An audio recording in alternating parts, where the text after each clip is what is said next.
Quand s'intéresser à ses rêves? Vous vous demandez ce qui pousse quelqu'un à s'intéresser à l'interprétation des rêves et vous demandez si votre rêve de cette nuit mérite que vous vous y penchiez.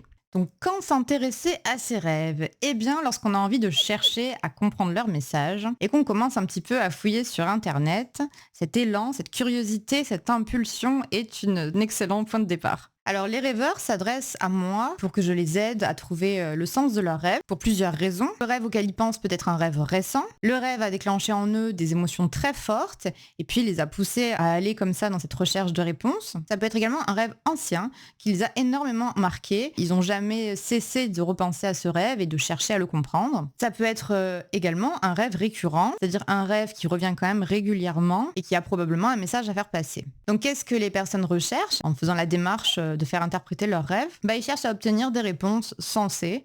Or, sur Internet, on trouve un petit peu tout et n'importe quoi et on peut tomber rapidement dans des trucs un peu de superstition, de l'ordre de la superstition. Ils cherchent à faire le lien entre le message que ce rêve leur envoie, ce récit symbolique qui leur est apparu pendant la nuit, et leur vie concrète, leur vie réelle. Ils cherchent des réponses rationnelles et pas des réponses anxiogènes ou bien sorties un peu de nulle part ou un petit peu à côté de la plaque. Puis ils cherchent quelqu'un qui puisse les aider à recevoir le message de l'inconscient et donc à avoir une meilleure conscience de leur vie, de ce qu'ils traversent, de leur propre comportement et attitude, pour pouvoir comme ça gagner en conscience et avancer dans la meilleure direction qu'ils soient, en tout cas les yeux ouverts, en tenant compte de la dimension inconsciente et de cette autre partie de son psychisme qu'il faut quand même accueillir pour être entier et pour se sentir aligné. Un rêve bien interprété nous donne une indication des choses à mettre en place dans notre vie pratique pour nous sentir justement alignés. Et là, je vais vous citer une citation de Toby Nathan, c'est une citation que j'aime bien.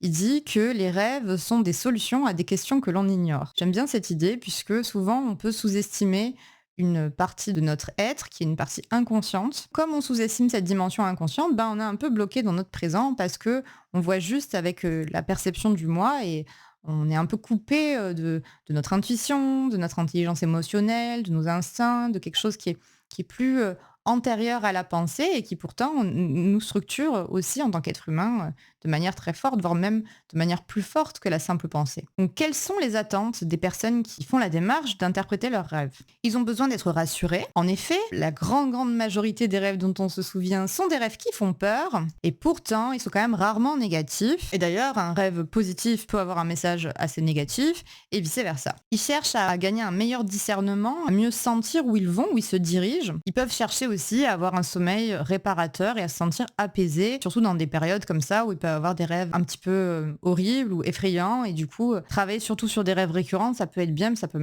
permettre justement de soulager l'inconscient, l'énergie psychique comme ça qui est brassée dans ces rêves-là pour pouvoir peut-être moins se réveiller la nuit et peut-être avoir moins se souvenir de ses rêves, s'en souvenir de manière moins intense et être un peu plus apaisé. Encore une fois, c'est intéressant de se souvenir de ses rêves, mais s'en souvenir tout le temps, c'est quand même bizarre. C'est-à-dire qu'on n'est pas censé s'en rappeler tout le temps. Du coup, c'est toujours une question d'équilibre. Quand on s'en souvient pas du tout, on peut avoir le désir de s'en souvenir. Et quand on s'en souvient trop, c'est qu'il y a vraiment pas mal de choses à comprendre en ce moment, pas mal de bouleversements, et donc c'est important de décharger un peu l'inconscient de tous ces messages-là. Ils cherchent également à agir en conscience, c'est-à-dire à faire les choix et à prendre les décisions qui leur ressemblent le mieux. Ils cherchent, en marchant avec leurs rêves, en accueillant la guidance du rêve, à discerner les solutions qui s'offrent à eux, les solutions dont ils disposent, et découvrir les ressources qu'ils portent en eux. Alors quel genre de rêve pousse les gens à s'intéresser à leurs rêves? Assez souvent, le point de départ, un rêve qui parle de la mort de près ou de loin, rêver de la mort de quelqu'un, voir une personne décédée en rêve, ou tout simplement un rêve imprégné d'une atmosphère assez triste. Le thème de la mort est en effet un motif fréquent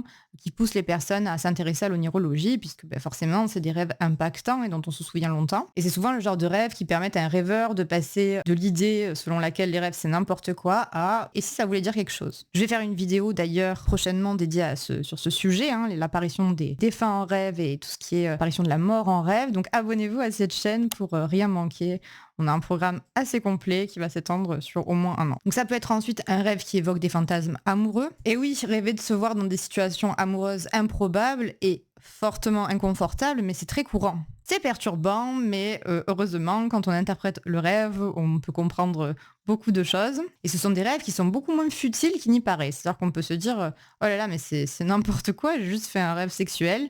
Et en fait, si on interprète, on voit que c'est plus intéressant que ça bien souvent. Et enfin, ça peut être un rêve assez sombre où domine le chaos. Donc scène de guerre, scène de danger, animaux sauvages, tapis dans les fourrés, agresseurs sans nom, sans visage, menaces latentes mais impalpables, difficiles à cerner. Voilà, tous ces rêves qui nous font nous réveiller en sursaut réussissent en général très bien leur objectif, nous pousser à rechercher des explications. Et c'est ça en fait le principe d'un rêve dont on se souvient. Un rêve, on n'est pas censé s'en souvenir, c'est un processus naturel, on rêve de nombreuses fois chaque nuit. Donc quand on s'en souvient et quand le souvenir du rêve est lié à une émotion forte, moi, je vous invite fortement à vous y pencher, à essayer de le comprendre. Si vous n'y arrivez pas, à vous adresser à quelqu'un qui est compétent pour cela. Ou si ça vous arrive très souvent et que vous avez enfin envie de faire de vos rêves des alliés, de vous former à l'onirologie. Un rêve qui nous réveille, un rêve dont on se souvient, un rêve qui a une émotion forte, il a un message à faire passer. C'est l'inconscient qui nous envoie quelque chose pour qu'on s'y intéresse, va l'envoyer avec une